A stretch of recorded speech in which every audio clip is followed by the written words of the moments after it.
You're listening to In the Balance, an Iowa Judicial Branch podcast.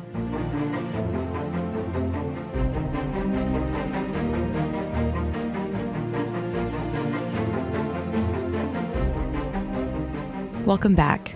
In recognition of Women's History Month, I went looking for women throughout Iowa's history to cover for this episode. As it turns out, Iowa is not lacking for strong, influential women who have left their mark on the state's judicial and legal systems. Last year, we covered the life of Arabella Mansfield, the first white woman admitted to the Iowa State Bar in 1869. This year, I want to highlight the first Black woman admitted to the Iowa State Bar, and one of the founding members of the National Bar Association, Gertrude E. Rush.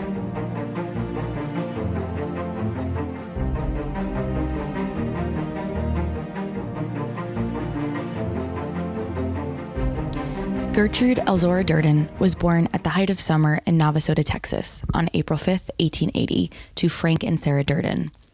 Seeking better opportunities, Frank moved his young family north to Kansas, where he took up work as a coal miner, carpenter, and farmer, while Sarah worked as a homemaker and dishwasher. Gertrude completed her high school education and worked as a primary school teacher, spending her free time writing hymns and plays, such as Sermon on the Mount and Black Girl's Burden. She met James Buchanan Rush, a Howard University educated lawyer, and they were married in 1907. Gertrude's quote-unquote free time was spent studying composing and playwriting at the Westerman Music Conservatory in Des Moines, working at her husband's law office, and studying for the census enumerator examination. She passed her exam in 1910 and, beginning April 15th, spent 2 weeks conducting door-to-door visits, meeting with over 1,500 families, gathering census data. Not one to sit idly by, Gertrude spent the next 4 years studying and earning her bachelor's degree from Des Moines College in 1914, later receiving her law degree from Drake University Law School. She passed the bar exam in 1918 and was admitted to the Iowa State Bar Association, the first Black woman in the state's history, and the only Black woman to be admitted for over 20 years, until the 1950s. Not only did Gertrude lack peers at the Iowa Bar, but she and other Black lawyers were being denied membership to the American Bar Association.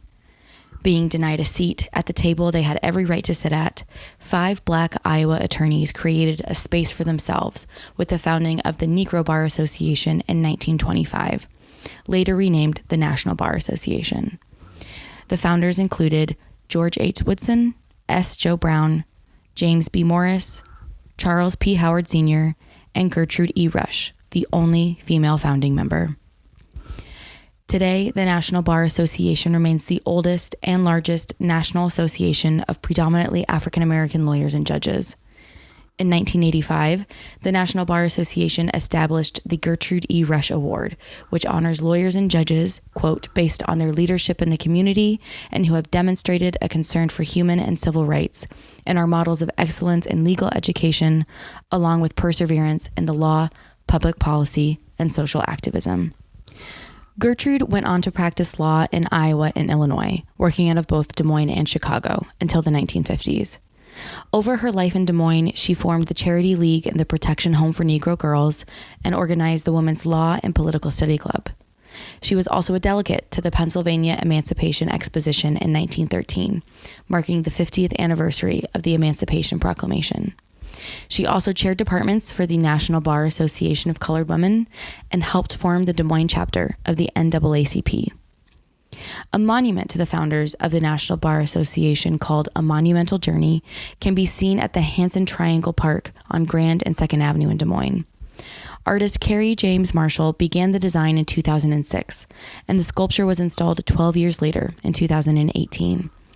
The monument is inspired by the talking drum of West Africa, which was used to communicate complex messages over vast distances.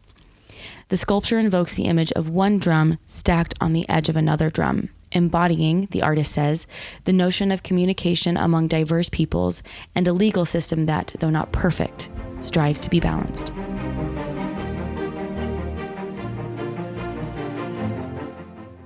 You've been listening to In the Balance, an Iowa Judicial Branch podcast, hosted and produced by Marissa Gaal. If you would like more information about Iowa's courts, you can visit www.iowacourts.gov. You can also follow the Iowa Judicial Branch on Twitter and YouTube at Iowa Courts. This episode of In the Balance is now adjourned.